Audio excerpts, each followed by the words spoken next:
నమస్కారం AC news కి స్వాగతం. మేదరమెట్ల వద్ద ఆదివారం మధ్యాహ్నం జరిగే సిద్ధం సభకు సంబంధించి అన్ని రకాల ఏర్పాట్లు సిద్ధమయ్యాయి. ముఖ్యమంత్రి వైఎస్ జగన్మోహన్ రెడ్డి సిద్ధం సభా ప్రాంగణానికి 4 గంటలలోపు చేరుకోనున్నారు. సిద్ధం సభా ప్రాంగణంలో సుమారు 10 నుంచి 15 లక్షల మంది వైసీపీ నాయకులు, కార్యకర్తలు హాజరయ్యే విధంగా సిద్ధం సభా ప్రాంగణాన్ని ఏర్పాటు చేశారు. శనివారం సిద్ధం సభ ప్రాంగణాన్ని మంత్రి విడుదల రజని, ఎమ్మెల్యేలు కరణం బలరామకృష్ణమూర్తి, కోన రఘుపతి, ఇన్ఛార్జి హన్మిరెడ్డి, ఎమ్మెల్సీలు మరికొందరు కలిసి ఏర్పాట్లను పరిశీలించారు. ఈ సందర్భంగా వారు మాట్లాడుతూ అద్దెంకి నియోజకవర్గం పరిధిలో మేదరమెట్ల జాతీయ రహదారి సమీపంలో జరిగే సిద్ధం సభ రాష్ట్ర చరిత్రలో నిలిచిపోయే విధంగా ఉంటుందని, సభకు 5 జిల్లాల నుంచి లక్షలాది మంది వైసీపీ నేతలు హాజరు కానున్నారని, ఏర్పాట్లు కూడా భారీ స్థాయిలో చేశారని, సిద్ధం ముగింపు సభ నుంచి 2024 ఎన్నికల మేనిఫెస్టో ముఖ్యమంత్రి వైఎస్ జగన్మోహన్ రెడ్డి ప్రకటించే అవకాశం ఉందన్నారు. త్వరలో జరగబో ఎన్నికల్లో చంద్రబాబుకు ఓటమి భయంతో బీజేపీ, జనసేన పార్టీలతో పొత్తుల గురించి ప్రదక్షిణలు చేస్తున్నారని మంత్రి రజని విమర్శించారు. ఆంధ్ర రాష్ట్ర ముఖ్యమంత్రి శ్రీ వైఎస్ జగన్మోహన్ రెడ్డి గారి యొక్క నాయకత్వంలో సిద్ధం సభలు ఒక సభకి పొంతన లేని విధంగా భీమిలి ప్రారంభం కావచ్చు, తర్వాత ఏలూరు కావచ్చు, తర్వాత రాప్తాడు కావచ్చు, ఒక సభకి పొంతన లేని విధంగా ప్రజాభిమానం వెల్లువెత్తుతున్న పరిస్థితులు ఉన్నాయి. ఫైనల్గా బాపట్ల జిల్లా అద్దంకి నియోజకవర్గం మేదరమెట్ల దగ్గర రేపు జరుగుతున్నటువంటి సిద్ధం సభ ఆంధ్ర రాష్ట్ర రాజకీయ చరిత్రలోనే మునుపెన్నడూ చూడనేది, కనీ వెరుగని రీతిలో ప్రజలు పాల్గొంటారనే దానిలో ఎలాంటి సందేహం లేదు. సుమారుగా 15 లక్షల మంది టార్గెట్ పెట్టుకుని ఈ సభ నిర్వహించిన పరిస్థితులు ఉన్నాయి. ఇవాళ చూస్తున్నాం, గౌరవ ముఖ్యమంత్రి శ్రీ వైఎస్ జగన్మోహన్ రెడ్డి గారి బాధ్యత చేపట్టిన తర్వాత రాష్ట్ర రాజకీయ చరిత్రలోనే అనేక మూలన పడినటువంటి పాతకాల పద్ధతులన్నింటినీ కూడాను ప్రక్షాళన చేస్తూ ప్రజలకు అందుబాటులో ఉండే విధంగా ఒక నూతన పరిపాలన వ్యవస్థకు శ్రీకారం చుట్టడమే కాకుండా ఈ ఆంధ్ర రాష్ట్రంలో నివసిస్తున్నటువంటి ప్రతి పేదవాడు, ప్రతి రైతన్న, ప్రతి మహిళ కూడాను ఆర్థికంగా వారి కాళ్ళ మీద వాళ్ళు నిలదొక్కుకోవాలి అనేటువంటి ఒక దృఢమైన సంకల్పంతో వాళ్ళ అర్హతే ప్రామాణికంగా అనేక రకాలైన సంక్షేమ కార్యక్రమాల ద్వారా వారి యొక్క జీవన స్థితిగతుల్లో మార్పులు తీసుకురావడానికి సుమారుగా ఇప్పటికీ 2,56,000 కోట్ల రూపాయల పైచిలకు సంక్షేమ కార్యక్రమాల ద్వారా వారికి ఆర్థిక చేయూతను అందించిన పరిస్థితులు. రాజకీయంగా అణగదొక్కబడినటువంటి బీసీ, ఎస్సీ, ఎస్టీ, మైనార్టీ సామాజిక వర్గాల వారు అన్ని విధాలుగా అభివృద్ధి పదంలో ముందుకు రావాలి. అటు రాజకీయంగా కావచ్చు, ఆర్థికంగా కావచ్చు, సామాజికంగా కావచ్చు, అన్ని విధాలుగా వారిని అభివృద్ధి పదంలో ముందుకు తీసుకుని వెళ్ళాలి. గౌరవ ముఖ్యమంత్రి శ్రీ వైఎస్ జగన్మోహన్ రెడ్డి గారి యొక్క పరిపాలనలో మేమందరం ఒకవైపు ఆర్థికంగా నిలదొక్కుంటున్నాం, ప్రభుత్వం ఇచ్చేటువంటి సంక్షేమ కార్యక్రమాల ద్వారా రాజకీయంగా మేము గౌరవంగా తలెత్తుకుని సమాజంలో తిరగగలుగుతున్నామని దమ్ముగా, ధైర్యంగా తిరిగేటువంటి పరిస్థితులు ఈరోజు ఆంధ్ర రాష్ట్రంలో జగన్మోహన్ రెడ్డి గారు ఈ వర్గాల వారికి కల్పించిన పరిస్థితులు ఉన్నాయి. ఇలాంటి పరిస్థితుల్లో దాదాపుగా ఎన్నికల వాతావరణం వేడెక్కింది. ఇలాంటి పరిస్థితుల్లో రేపు జరిగేటటువంటి ఒక సిద్ధం సభ ద్వారా ఒక దిశ నిర్దేశించడానికి సమాయత్తం అవుతున్న ప్రస్తుత పరిస్థితుల్లో ఏ విధంగా కానీ జగన్మోహన్ రెడ్డి గారిని ముఖ్యమంత్రి స్థానంలో కూర్చోనికుండా చేయాలన్న ఆలోచనతోటి అటు తెలుగుదేశం కావచ్చు, జనసేన కావచ్చు, బీజేపీ కావచ్చు, కమ్యూనిస్టులు కావచ్చు, ఎన్ని అడ్డదారులు తొక్కాలో అన్ని అడ్డదారులు తొక్కుతూ ఈరోజు ఒక అపవిత్రమైనటువంటి పొత్తులతోటి, కలయికతోటి ప్రయాణం చేయడానికి సిద్ధపడినటువంటి పరిస్థితులు ఉన్నాయి. మేము ఒకటే అడుగుతున్నాం, ఈ రాష్ట్రంలో ముఖ్యమంత్రి వైఎస్ జగన్మోహన్ రెడ్డి గారు ప్రవేశపెట్టిన సంక్షేమ కార్యక్రమాల ద్వారా పేదవాడు ప్రశాంతంగా జీవిస్తున్నాడు. నాకేదైనా ఇబ్బంది కలిగితే నన్ను ఆదుకోవటానికి జగన్మోహన్ రెడ్డి గారు మాకు అండగా ఉన్నారనేటువంటి ఒక మనోధైర్యంతో బ్రతుకుతున్న ప్రస్తుత పరిస్థితులు ఉన్నాయి. పూర్తి చేయడం జరిగింది. మరి చివరి సిద్ధం సభ రేపు మేదరమెట్లలో జరగబోతున్నటువంటి ఈ సిద్ధం సభకు చాలా పెద్ద ఎత్తున కూడా మరి జనం హాజరు కాబోతున్నారనేటువంటి విషయం మనకు స్పష్టంగా అర్థమవుతా ఉంది. జరిగినటువంటి ఈ 3 సిద్ధం సభల గురించి మనం చూసినట్టయితే రాష్ట్ర వ్యాప్తంగా కూడా ప్రజలు ఈ సిద్ధం సభలకు వచ్చి ఏ విధంగా విజయవంతం చేసి వైఎస్ఆర్ కాంగ్రెస్ పార్టీకి వారి యొక్క మద్దతుని, వారి యొక్క అభిమానాన్ని ఏ విధంగా తెలియజేశారో దానివల్లే మనకు స్పష్టంగా అర్థమవుతా ఉంది. ప్రజలంతా జగనన్నను మరలా ముఖ్యమంత్రిని చేయడానికి సిద్ధంగా ఉన్నారు. ప్రజలంతా కూడా డిసైడ్ అయ్యే ఉన్నారు అనేటువంటి విషయం మనకు స్పష్టంగా అర్థమవుతా ఉంది. మనం చూసుకున్నట్టయితే మరి 4.5 సంవత్సరాల పాలనలో గౌరవ ముఖ్యమంత్రి వర్యులు శ్రీ వైఎస్ జగన్మోహన్ రెడ్డి గారు రాష్ట్ర వ్యాప్తంగా కూడా ప్రభుత్వ పరిపాలనని ప్రజల గుమ్మం ముందుకే తీసుకొచ్చినటువంటి నాయకుడు మన ముఖ్యమంత్రి గారు. అలాగే రాష్ట్ర వ్యాప్తంగా కూడా చరిత్ర ఎన్నడూ చూడనటువంటి విధంగా, విననటువంటి విధంగా మరి ముఖ్యమంత్రి గారు మన జగనన్న ఈరోజు సంక్షేమ పథకాలను ఏ విధంగా అమలు చేసి ఈరోజు రాష్ట్ర వ్యాప్తంగా కూడా ప్రజలకు ఎటువంటి సంక్షేమాన్ని ఎంత పెద్దన ఇచ్చినటువంటి పరిస్థితి ఈరోజు మన రాష్ట్రంలోనే నెలకొన్నదని చెప్పి ఈ రాష్ట్రంలో ఉన్నటువంటి ప్రతి పౌరుడు చెప్పేటువంటి పరిస్థితి ఈరోజు మన రాష్ట్రంలో నెలకొంది.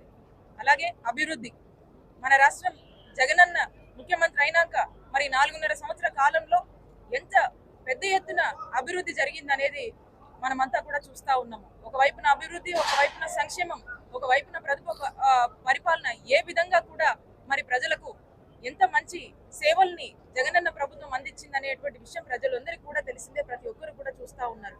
మరి ఇలాగ మనం చూసుకున్నట్టయితే మన రాష్ట్రంలో 80 నుంచి 85% వరకు కూడా ఈరోజు ప్రజలకు మరి ప్రభుత్వం తరఫున ఏదో ఒక సంక్షేమ పథకాల రూపంలో ఏదో ఒక మేలు జరిగిందంటే మరి ఎంత పెద్ద ఎత్తున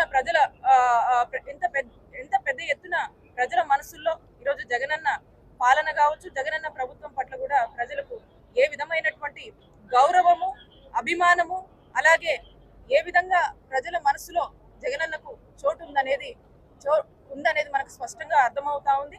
అందుకనే మనం చూసుకున్నట్టయితే ఈ 3 సిద్ధం సభల్లో ప్రజలు పెద్ద ఎత్తున కూడా వారు చూపించినటువంటి మద్దతు కావచ్చు, ఈ సిద్ధం సభల ద్వారా మనకు రాష్ట్రంలో ఉన్నటువంటి ప్రజలు వారి యొక్క అభిమానం ఏ విధంగా ఉందనేటువంటిది మన వైఎస్ఆర్ కాంగ్రెస్ పార్టీ మీద మనకు స్పష్టంగా అర్థమవుతా ఉంది. మరి రేపు జరగబోతున్నటువంటి ఈ సిద్ధం సభలో కూడా ఆ విధంగానే ఉండబోతుందని చెప్పి మేము భావిస్తా ఉన్నాము. మరి జరిగినటువంటి 3 సభలకు మించి ఈ సిద్ధం సభ రేపు అద్దంకి మేదరమెట్లలో జరగబోతుందని మేమంతా కూడా భావిస్తా ఉన్నాము.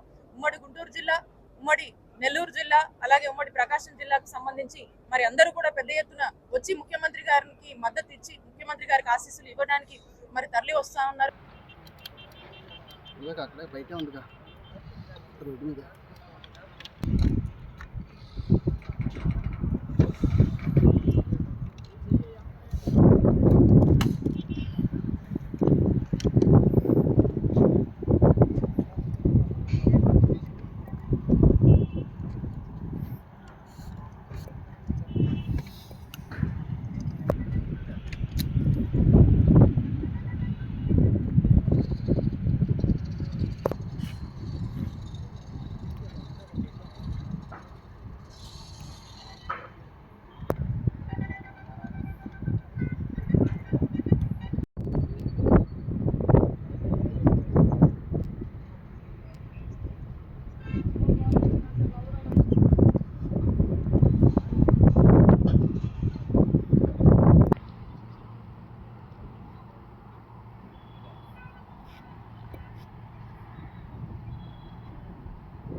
మేదరమెట్ల జాతీయ రహదారి సమీపంలో ఆదివారం జరిగే సిద్ధం సభకు ముఖ్యమంత్రి హాజరు కానున్న నేపథ్యంలో భద్రతా విషయంలో ఎక్కడా లోపాలనేవి రాకుండా చూస్తారని సభా ప్రాంగణం వద్ద 3 అంచెల భద్రత ఏర్పాటు చేశారని బాపట్ల జిల్లా ఎస్పీ వకుల్ జిందాల్ అన్నారు.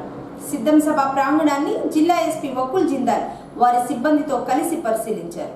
విధి నిర్వహణలో భాగంగా సిద్ధం సభ ప్రాంగణానికి చేరుకున్న పోలీసులతో ఎస్పీ సమావేశాన్ని ఏర్పాటు చేసి భద్రత గురించి చర్చించి పలు సూచనలు ఇచ్చారు.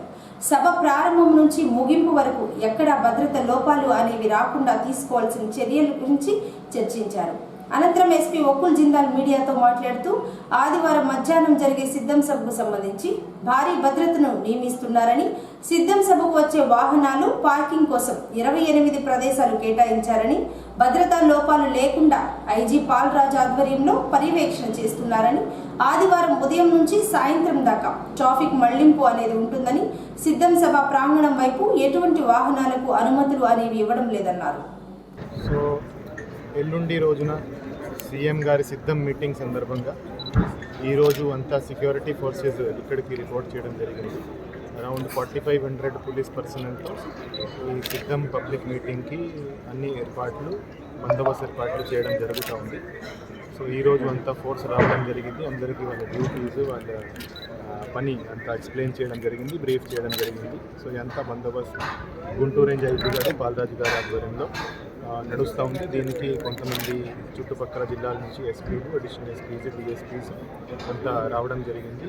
ఈ అంతా సభ అరౌండ్ 15 lakh దాకా క్రౌడ్ వచ్చే అవకాశం ఉంది. సో వాళ్ళకి బస్సెస్కి పార్కింగ్ ప్లేసెస్, మీటింగ్ ప్లేస్లో గ్యాలరీస్, అదేవిధంగా చుట్టుపక్కల అన్ని సెక్యూరిటీ అరేంజ్మెంట్స్ డీటెయిల్గా రివ్యూ చేయడం జరిగింది. డీటెయిల్గా దానికి ఫోర్స్ పెట్టడం జరిగింది. ఈ సభ ప్రాపర్ సెక్యూరిటీ అరేంజ్మెంట్స్ జరిగేలాగా మేము ఇన్ష్యూర్ చేస్తాం. ఎంతమంది పోలీసు? అరౌండ్ 4500 దాకా మన పోలీస్ ఫోర్స్ దానికి సెక్యూరిటీగా పెట్టాం. చిత్తూరు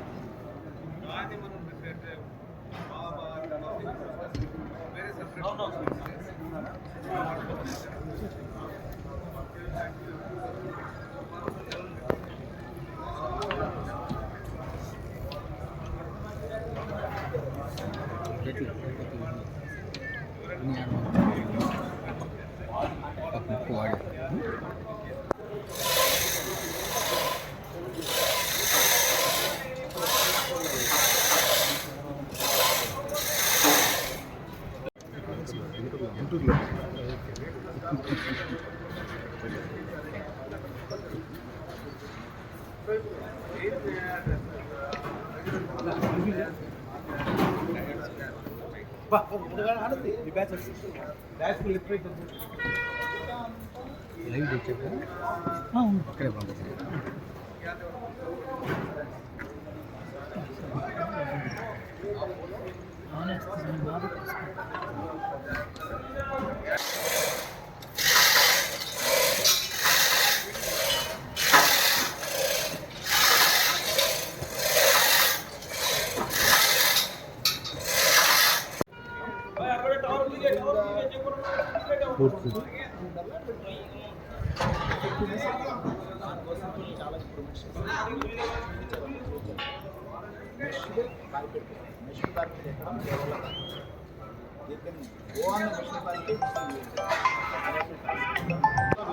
పంపిస్తాను దాంట్లో.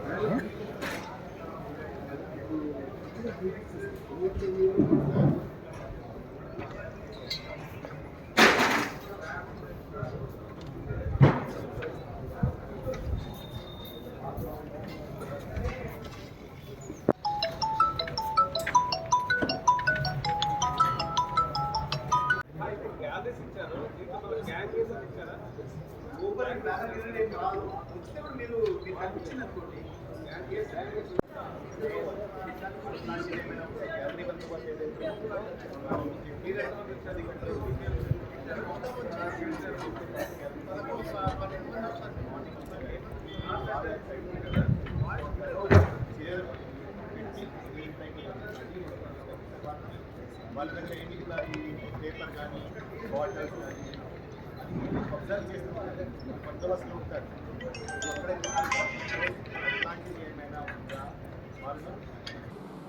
అద్దంకి పట్టణంలోని 19వ వార్డుకు చెందిన తెలుగుదేశం పార్టీ తెలుగు యువత నాయకులు అబ్దుల్లా మరికొందరు కలిసి శనివారం వైఎస్ఆర్సీపీ పార్టీ ఇన్ఛార్జ్ హనుమిరెడ్డి సమక్షంలో వైఎస్ఆర్సీపీ పార్టీలోకి చేరారు. వీరికి ఇన్ఛార్జ్ హనుమిరెడ్డి పార్టీ కండువా కప్పి వైసీపీలోకి ఆహ్వానించి వారితో ముచ్చటించారు. త్వరలో జరగనున్న ఎన్నికల్లో తన గెలుపు కోసం అందరూ కృషి చేయాలని హనుమిరెడ్డి తెలియజేశారు.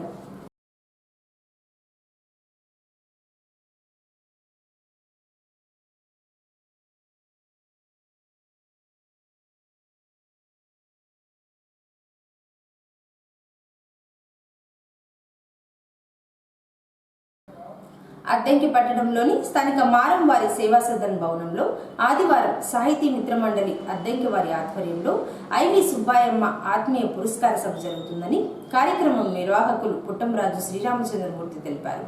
ఈ సందర్భంగా ఆయన మాట్లాడుతూ సుబ్బాయమ్మ అద్దంకి మండలం చిన్నకొత్తపల్లి గ్రామంలో జన్మించి విద్యాభ్యాసం ఆంధ్రాలో గడిచిన ఆమె ఉద్యోగ జీవితం గడిపింది తెలంగాణ రాష్ట్రంలో అని, తన మూలాలను వదిలిపెట్టకుండా పలు రకాల పుస్తకాలు రచించి అందరి మన్ననలు పొందారని, కావున ఆత్మీయ పురస్కారం సభకు పట్టణంలో ఉన్న ప్రముఖులందరూ హాజరై జయప్రదం చేయాలని శ్రీరామచంద్రమూర్తి పిలుపునిచ్చారు. సాహితీ మిత్రమండలి పక్షాన ఆత్మీయ పురస్కార సభ రేపు ఉదయం అనగా 10వ తారీఖు మార్చి ఉదయం 10 గంటలకు అద్దంకిలోని మారంవారి సేవా సదనంలో సభ జరుగుతుంది. ఈ సందర్భంగా ఈ పురస్కారాన్ని మంచి కవయిత్రి శ్రీమతి ఐవి సుబ్బాయమ్మ గారికి ఇవ్వడం జరుగుతుంది.